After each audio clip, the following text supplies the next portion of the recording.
ডাক্তারবাবুকে বারবার জিজ্ঞাসা করছিলাম যে অপারেশনটা করতে হবে না তো, এই ছোট বাচ্চা নিয়ে অপারেশন করাতে গেলে প্রচুর মানে ওর প্রচুর প্রবলেম হবে। প্রচণ্ড গরম বন্ধুরা, এত গরম টিকার আছে না। সিলিং ফ্যান চলছে, উপরে সিলিং ফ্যান চলছে, টেবিল ফ্যান নিয়ে বসে পড়েছি। আর হঠাৎ করে আজকে আমরা বেড়াতে যাচ্ছি ডায়মন্ড হারবার। দিদিভাইয়ের একটা ডাক্তার কাছে নিয়ে যাবো, তো দিদিভাইকে ডাক্তার দেখাবো। ওখান থেকে একটু দিদিভাইয়ের সব বোন মানে আমার শালিরা সব যাচ্ছে আজকে বেড়াতে, তো ওদের নিয়ে একটু বেড়াতে যাবো। দেখো বাবু যে ঘুমাচ্ছে এখন, আর সব রেডি করে নিয়েছে আমাদের ব্যাগ ট্যাগ। তো ওই ঘুমান্ত অবস্থায় নিয়ে যেতে হবে বাবুকে, অলরেডি 5টা বেজে গেছে, সন্ধ্যে হওয়া হয়ে গেছে। তো দিদিভাই ওদেরকে রেডি হয়েছে।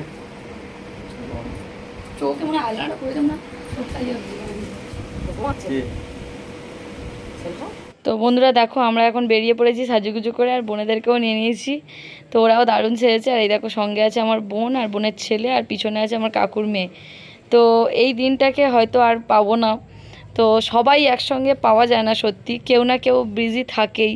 তো এবারে যাই হোক আমরা সবাইকে পেয়েছি, তাই এই স্মৃতিটাকে আমরা আর হারাতে চাই না।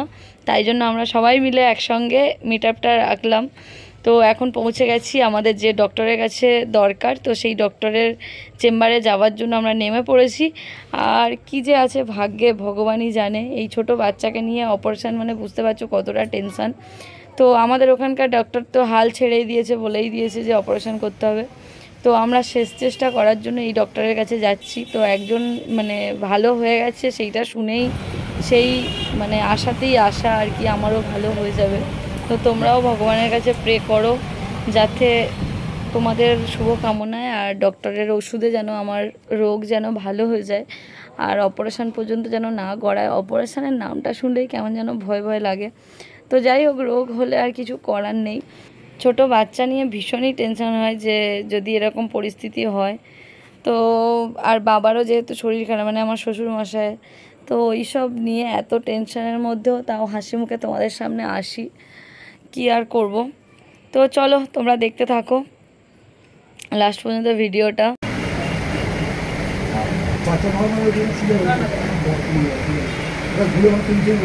হ্যাঁ হ্যাঁ, রাইট ডান দিকটা।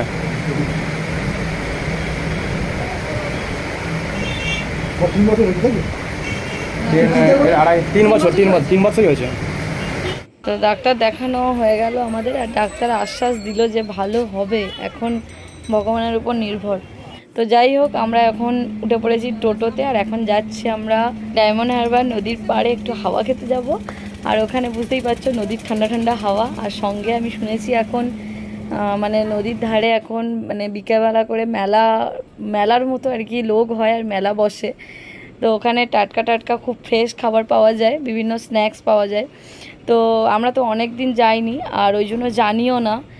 তো এখন দেখো যেটা দেখতে পাচ্ছ এটা হচ্ছে আমাদের diamond Harbour super speciality hospital. তো খুব ভালো ফেসিলিটি দেয় এখানে, আর এই হসপিটালের পাশেই রয়েছে সেই পুরনো যে হসপিটালটা। তো পুরনো হসপিটালটা যে এই হসপিটালটা এখন হয়ে সবার বেশি সুবিধা হয়েছে। আর আরও দুজন আমাদের সঙ্গে স্পেশাল মানুষ উঠে পড়েছে আমাদের গাড়িতে, সেটা তোমাদেরকে একটু পরেই দেখাচ্ছি।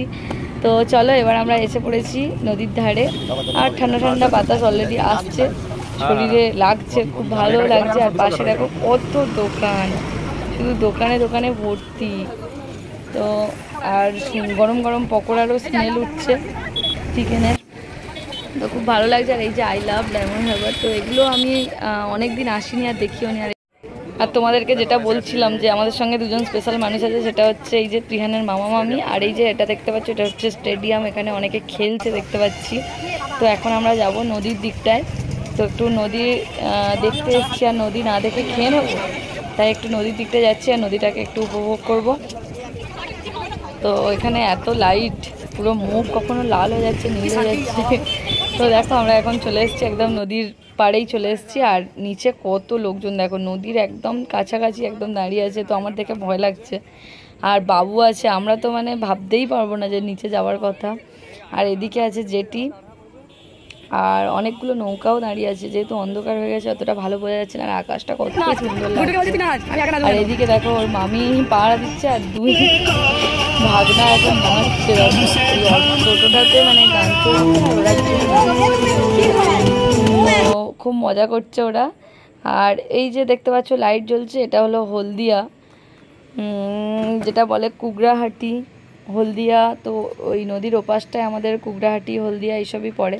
তো আমি কখনো যাইনি আর আমি ঠিক জানি না কোনটা কোনটা কি। তো এখন আমরা আবারও ঘুরে চলে এলাম যেদিকে পকোড়া টকোড়া ভাজছিল, তো সেই সাইডে। তো অলরেডি এসে আরও দুজনের সঙ্গে দেখা হয়ে গেছে, আমার আর এক দাদা বৌদি। তো সবাই মিলে এখন এনজয় করছি। আর এখানে দেখো আমাদের পকোড়া ভাজা চলছে, আর অলরেডি দাদা বৌদি অনেকগুলো স্ন্যাক্স নিয়ে নিয়েছিল, তো সেগুলো এখন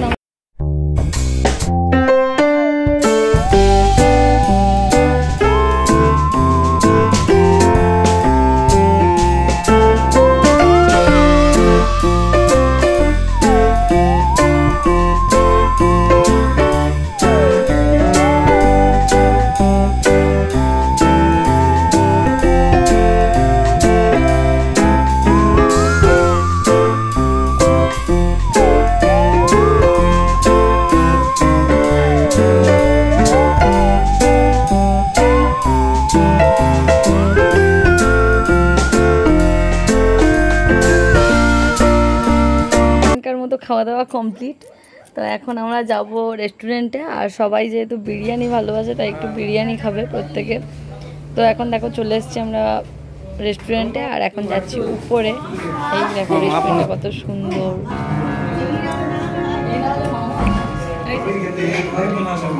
বিরিয়ানি মাংসগুলো ঢুকিয়ে দিয়ে এটাও দেখা যায়।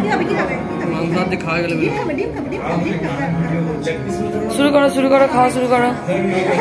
ও হেভি হেভি কেন হয়েছে বলো? টেস্টিং ইজ বেকার, টেস্টিং ইজ বেকার। মা খালি ভালো করে না, বলছে বেকার। ও ভালোবাসা।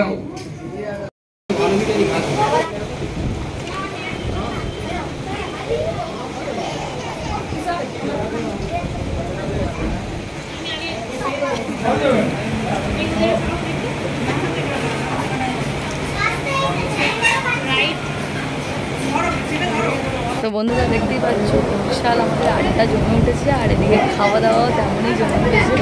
তো সবাই খাচ্ছি আর গল্প করছি, কিন্তু এক পেটে জায়গা নেই কারোর। আর খাওয়া দাওয়া মোটামুটি কমপ্লিট, আর এদিকে এখন দুই বাবু মিলে খেলছে, অনেকগুলো চেয়ার পেয়েছে।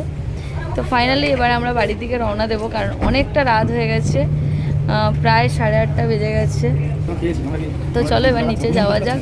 আর এই দেখো যত দোকানের যারা সব কর্মচারী ছিল সব দেখো রান্নাবান্না বন্ধ, কারণ এবার দোকান বন্ধ করবে। আর আমরা বাস পাবো কিনা সন্দেহ আছে। আর সব থেকে বেশি অদ্ভুত লাগলো এটাই যে এত বড় দোকানে ফোনপে নেই, রাউরকেল্লার মতো জায়গায় আলুর ওখানে ফোনপে, তো এখানে এত বড় রেস্টুরেন্টেও ফোনপে নেই। তো তারপরে আমরা ফাইনালি